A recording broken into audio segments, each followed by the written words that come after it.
Have you ever noticed that even on your best days, part of your mind still feels like something is about to go wrong? Nothing terrible is happening. No one is chasing you. Your bills might be paid. The people you love might be safe. And yet your body refuses to relax. You check your phone one more time. You replay conversations that ended hours ago. You imagine problems that have not happened. You feel guilty for resting. You wake up already tired. If this feels familiar, you are not weak, and you are not imagining it. Your brain is doing exactly what it was trained to do. The strange part is that your brain was never designed for the world you live in today. It was designed to survive predators, hunger, and immediate danger. Instead, it now faces endless notifications, breaking news, social comparison, financial uncertainty, artificial intelligence changing entire careers, a world that never truly goes quiet. And over time, your brain begins to treat modern life as one long emergency. By the end of this video, you may finally understand why feeling constantly on edge is not a personal failure. It is the predictable result of living in an environment your nervous system was never built for. Your brain has one job above everything else: keep you alive. It does not care whether you feel peaceful. It cares whether you survive. For most of human history, danger appeared in short bursts. A predator attacked, a storm arrived, a fight broke out. Then it ended. Your body recovered. Your nervous system calmed down. Today, the danger rarely ends. Instead, it changes forms. One minute, it's a stressful email. The next, it's a terrifying headline. Then it becomes someone else's perfect life on social media. Your brain cannot always tell the difference between a physical threat and an emotional one. It simply notices uncertainty. And uncertainty has always been one of the biggest warning signals in human psychology. The more unpredictable your world feels, the more your brain stays alert, not because something bad is happening, but because something bad might happen. Eventually, vigilance becomes your default setting. Without realizing it, you stop living. You start preparing every day for dangers that may never come. Have you ever sat down to rest and immediately felt uncomfortable? Not because you had something urgent to do, but because doing nothing felt wrong. Many people mistake this for productivity. It's often survival mode. When your brain believes the world is unsafe, rest begins to feel dangerous, because if you relax, you might miss something important. You might forget something. You might fall behind. So even while watching a movie, your mind keeps scanning. Even during vacation, part of you remains tense. Even before sleeping, your thoughts refuse to stop. Your body is lying still, but your nervous system is still running. Have you ever solved one problem only for your mind to immediately create another? That's not pessimism, it's pattern detection. The human brain evolved by spotting threats before they happened. Thousands of years ago, this kept people alive.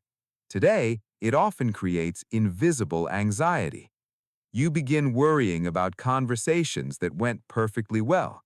You imagine worst-case scenarios that have almost no chance of happening. You overanalyze facial expressions. You question simple text messages. Not because reality is dangerous, but because your brain has learned that staying alert feels safer than feeling calm. The problem is that imagined threats activate many of the same stress systems as real ones. Your body cannot always tell the difference. This may be one of the strangest effects of chronic stress. When life finally becomes peaceful, you become uncomfortable. Silence feels suspicious. Happiness feels temporary. You begin waiting for something bad to happen. Psychologists sometimes describe this as becoming addicted to vigilance, not because you enjoy stress, but because stress has become familiar, and the human brain often mistakes familiarity for safety. After enough years, peace starts feeling unfamiliar, and unfamiliar things feel risky. So instead of enjoying the present moment, your mind quietly prepares for the next disaster.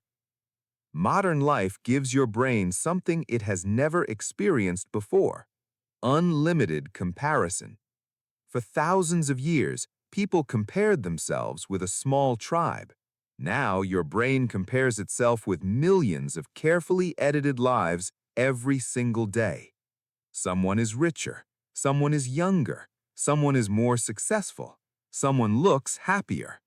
Your nervous system interprets this as social danger, because throughout human evolution, belonging meant survival. If everyone seems ahead of you, your brain starts believing you are falling behind, even when your own life is actually improving. Perhaps the saddest consequence is this: many people no longer remember what genuine safety feels like. Not temporary comfort, real inner safety. The feeling that you don't have to earn your worth every second. The feeling that nothing needs to be fixed right now. The feeling that you can simply exist. When your brain spends years expecting danger, peace begins to feel unfamiliar, and anxiety begins to feel normal. That doesn't mean anxiety is your personality. It means your nervous system has adapted to the environment around it, and what adapts can also heal. The goal is not to convince your brain that danger doesn't exist. Danger will always exist. The goal is to teach your nervous system that not every moment requires protection. This starts with small experiences of safety: putting your phone away, walking without constant stimulation, spending time with people who make your body feel calm instead of alert, breathing slowly enough for your nervous system to notice, getting enough sleep, reducing unnecessary information, choosing presence over prediction. Little by little, your brain begins to collect evidence. Nothing bad happened. I survived. Maybe I don't have to stay on guard all the time. That's how safety is rebuilt, not through one breakthrough, but through hundreds of quiet moments your brain finally trusts. If your brain never feels safe, it doesn't mean you are broken. It may simply mean you've adapted to a world that rarely gives your nervous system permission to rest. Your anxiety is not proof that you are weak.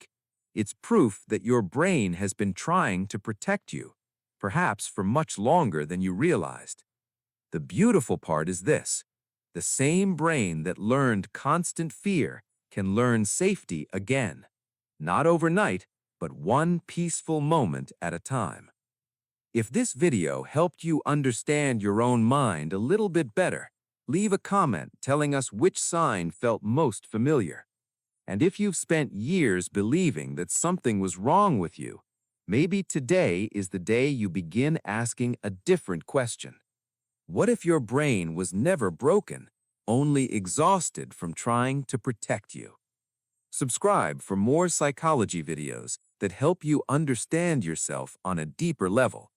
Because sometimes the greatest relief doesn't come from changing who you are. It comes from finally understanding why you became this way.